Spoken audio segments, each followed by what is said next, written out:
ვაშინგტონის ეროვნული გვარდიის წევრები მაღალი ხილვადობის პატრულირებას ახორციელებდნენ მე-17 და პირველი ქუჩების ჩრდილო-დასავლეთით, როდესაც ეჭვმიტანილი კუთხიდან შემოვიდა ცეცხლსასროლი იარაღით ხელში და ეროვნული გვარდიის ორი თანამშრომელის მიმართულებით ისროლა.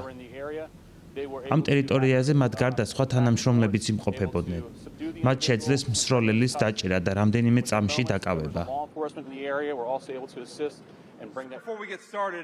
რამდენიმე საათის წინ თეთრი სახლის მიმდებარე ტერიტორიაზე სროლა მოხდა. ჩვენ ჯერ კიდევ არ ვიცით სროლის მოტივი. ბევრი დეტალი ჯერ კიდევ გასარკვევია, მაგრამ რაც დანამდვილებით ვიცით არის ის, რომ ეროვნული გვარდიის ორი წევრი სამსახურეობრივი მოვალეობის შესრულებისას დაიჭრა. უპირველეს ყოვლისა, მინდა ყველა მის მორწმუნეა ილოცოს ამ ორი ეროვნული გვარდიელისთვის, რათა მათ შეძლონ მადლიერების დღის გატარება ოჯახებთან ერთად, რადგან ისინი ჯერ კიდევ საკმაოდ რთულ მდგომარეობაში არიან. ეს ფაქტი არის სევდიანი შეხსენება იმისა, რომ ჯარისკაცები აქტიურ სამსახურში იქნებიან, სარეზერვო სამსახურში თუ ეროვნულ გვარდიაში, სწორედ ისინი არიან ამერიკის ფარი და ხმალი. ყველა, ვინც ამერიკის შეერთებული შტატების არმიის ფორმას ატარებს, მინდა პირადად გადაუხადო მადლობა იმისთვის, რასაც ჩვენი ქვეყნისთვის აკეთებენ. ღმერთმა დაალოცოს ისინი.